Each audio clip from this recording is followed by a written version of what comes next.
Hey YouTube, this is my first video, and I'm going to show you how to open up the SIM card slot for iPhone 4, 4S, or 3GS, the fast and easiest and simplest way. So the only thing you need is a fishing hook, and then you just put in the slot, and this won't do any harm to your SIM card slot. So the only thing you need to do is just push it down.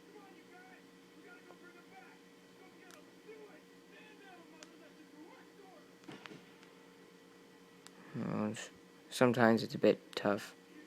That's about it. And, please subscribe.